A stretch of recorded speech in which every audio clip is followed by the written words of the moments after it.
హిరణ్యకశిపుడిని చంపిన తర్వాత నరసింహస్వామి కోపాన్ని తగ్గించే ప్రదేశం ఎక్కడో తెలుసా మావా?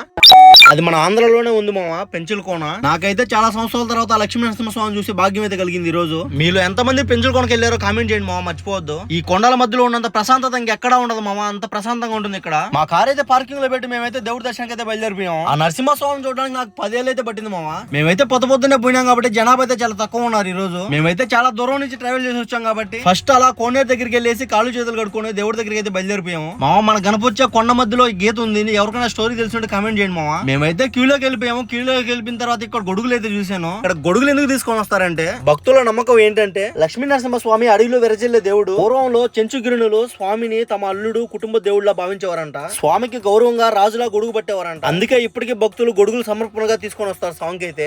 నాకైతే దర్శనం అయితే చాలా బాగా జరిగింది. ఈ నిత్య కళ్యాణ మండపం దగ్గర అయితే కాసేపు కూర్చొని బయటకి అయితే వెళ్ళాము. ఒకప్పుడు ఇక్కడ ప్రసాదం కౌంటర్ లేకుండా ఉండింది, కానీ ఇక్కడ ఫ్రీ ప్రసాదం అయితే ఇస్తున్నారు. ఇప్పుడు లోపల మనకు టెంకాయ కొట్టుకునే అవకాశం ఉండదు కాబట్టి బయటకి అయితే వచ్చేసి మేమైతే టెంకాయ అయితే కొట్టుకున్నాము. ఇక్కడ టెంకాయ మీరే కొట్టుకోండి మావా, వాళ్ళు కొడితే 10 రూపాయలు లెక్క అయితే తీసుకుంటారు. మేమైతే స్వామివారిని దర్శించుకొని అమ్మవారి దగ్గరికి అయితే వచ్చాము. నా చిన్నల్లుని అయితే పరిచయం చేస్తున్నాం మావా, జస్విక్ సింహ నా అల్లుడి పేరు. నేను వచ్చేసి ఫ్యామిలీతో అయితే వెళ్ళాను పెంచులకోనకి అయితే. నేనైతే అమ్మవారిని అయితే మంచిగా దర్శించుకొని తిరిగి క్షేమంగా ఇంటికి అయితే బయలుదేరుతున్నాను మావా. దర్శనం అయితే మంచిగా జరిగింది. మీరు ఎంతమంది పెంచులకోనకి వెళ్ళారో ఖచ్చితంగా కామెంట్ చేయండి, మర్చిపోవద్దు. గోవిందా గోవిందా.